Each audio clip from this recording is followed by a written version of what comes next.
अगर हम अपने आसपास देखें तो तरह तरह के लोग हमें देखने को मिलते हैं, तरह तरह के रंग, पहरावे, तरह तरह की सोच है, और हर सोच के साथ हर व्यक्ति का अपना एक घमंड भी जुड़ा होता है।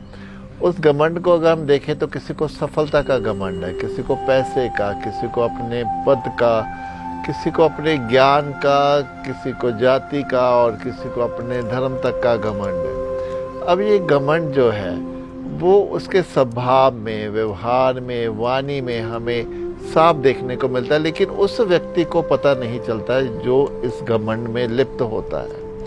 अब ये घमंड आता क्यों है?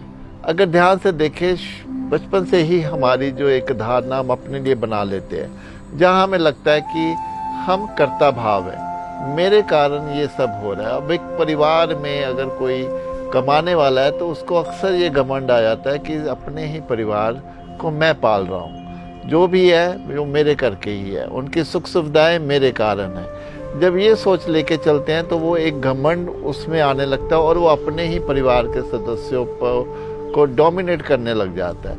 ये अक्सर हम अपने आसपास परिवारों में देख सकते हैं। अब इस घमंड को हम कैसे, इसका नुकसान क्या होता है? सबसे पहले तो हम अपने रिश्तों को खो देते हैं, अच्छे मित्रों को, अच्छे साथियों को खो देते हैं, यहाँ तक कि जीवन साथी तक को हम अपने घमंड के कारण खो देते हैं। फिर वही घमंड जो हम अपनी एक चेतना के उत्थान के लिए संसार में आते हैं, उस घमंड के कारण हम अपनी चेतना को उठा नहीं पाते, बल्कि उसका और पतन हो जाता है, और फिर वही घमंड को हम साथ लेके अपने साथ इस संसार से विदा हो जाते हैं। अब इससे हमें बाहर कैसे आए? सबसे पहले तो हमें इसके प्रति सजग होना पड़ेगा। ये सूक्ष्म जो घमंड है वो हमें अपने भीतर देखना होगा कि कहाँ मेरी बातों में, कहाँ मेरे व्यवहार में ये मेरा ही घमंड मुझे दिख रहा है। जैसे ही हम अपने घमंड को देखते हैं वैसे ही हम उससे बाहर आना शुरू हो जाते हैं, क्योंकि हमारी सजगता फिर